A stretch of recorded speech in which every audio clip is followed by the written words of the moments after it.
Alright. Just under the van. I love these speed wrenches. I put some new sway bar links on the van when I had the alignment done last time after the ball joint flip, and I was hearing this rattle. I'm underneath the van, I'm looking at stuff, I'm grabbing stuff. I can't figure out where this rattle's coming from.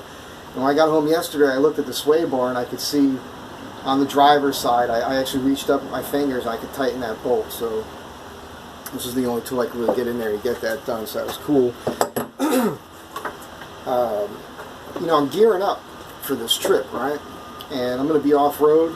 I'll be on the beach. There's a thing in my hometown right now where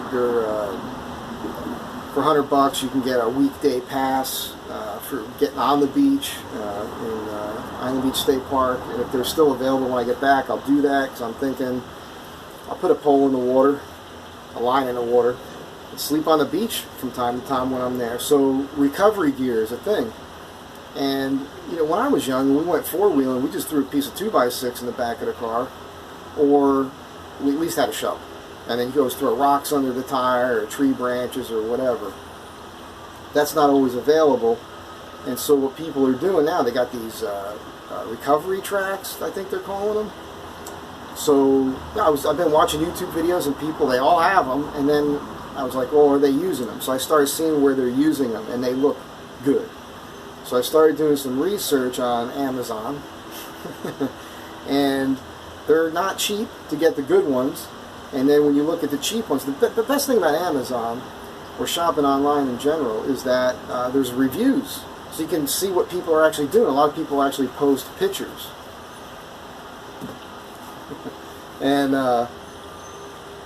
so you see some of them, they're pretty cheap. 50, 60 bucks, but you read the reviews and they crack and all that. And then as I was looking, I found this bunker. They've got great reviews, and these are designed to be flexible. And it came with this case, which I don't know if you'd ever use it, but it makes it nice. I guess if they're dirty, I could put it in my rooftop trunk up there. I'll show them off real quick. It makes sense, right?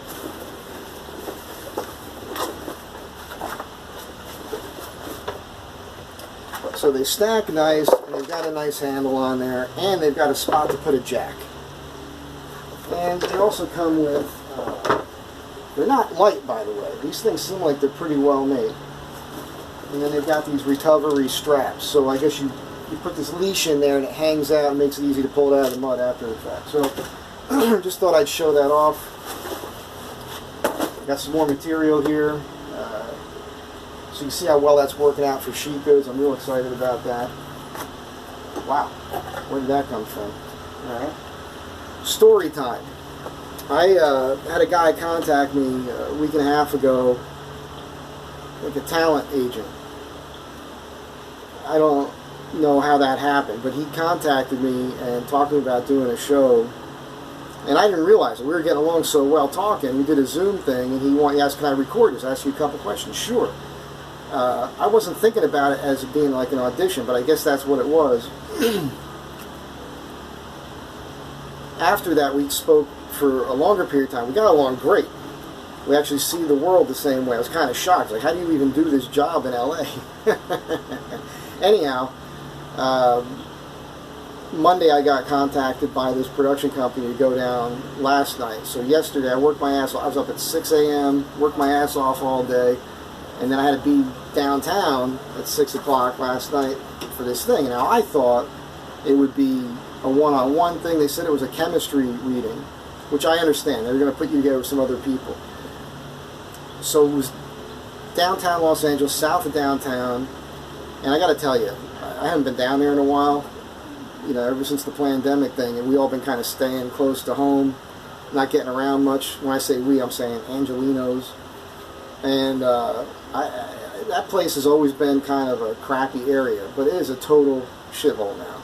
It's really disgusting and scary. I didn't want to leave the rig on the street.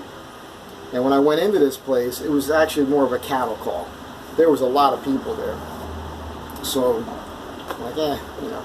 And when I went in to talk with the directors and the producers, they were kind of explaining to a couple of us what would happen. And I just kind of interjected. I said, when's the go date on this? When would it happen? And it falls within the dates. Well, I'm not going to be here. I'm leaving in a couple of weeks. So I said, you know, I'm leaving. And they were like, well, yeah, I'm going to hit the road. I'm driving across the country. No point in wasting your time and mine. I really went down there thinking maybe it wouldn't have been such a big crowd. It was very similar to a cattle call that you would have seen when I was dabbling in the acting thing back in the 90s. So they're like, well, thank you for being honest, you know. And I just turned around and walked away. It was fun. But I kind of thought on the way down there, like, well, I'll talk to somebody, shake a hand, make an impression, and maybe another time. I mean, listen, somebody should hire me for something, right? I'm pretty good at this. I'm like the Andrew Dice Clay of the Overland Astro van world. It's a very small world. It's a very small world. I'm not as crude once you get to know me. But the reason I'm bringing it up is Los Angeles right now, it's like a post-apocalyptic movie. But it's real. It's scary. And I'm not a scaredy cat kind of guy. I was walking back to the van, and this guy was approaching me. This homeless guy, and he's got a pit bull. It's his pet. He's living with this thing, and the thing is just covered in dirt. The dog is filthy, you know. And I don't know. And then I get in the car, and I'm driving through downtown LA, and I'm at dead stop in traffic, and this fight breaks out right next to the van. These two guys one guy just destroyed the other guy. I was watching because I figured if it gets too serious, like he's going to kill the guy, get out of the car and stop it. But just as I got a little bit ahead, they broke it up, and then one guy walked away, so that was good. But I'm just saying, man, LA right now is not good. I mean, as a kid, I used to go to New York City all the time. I've seen a lot of crazy shit. I've seen a lot of crazy stuff on the streets in LA as it is. I've seen road rage incidents where somebody will get out of a car, go to the car behind them, and just start punching somebody in the head.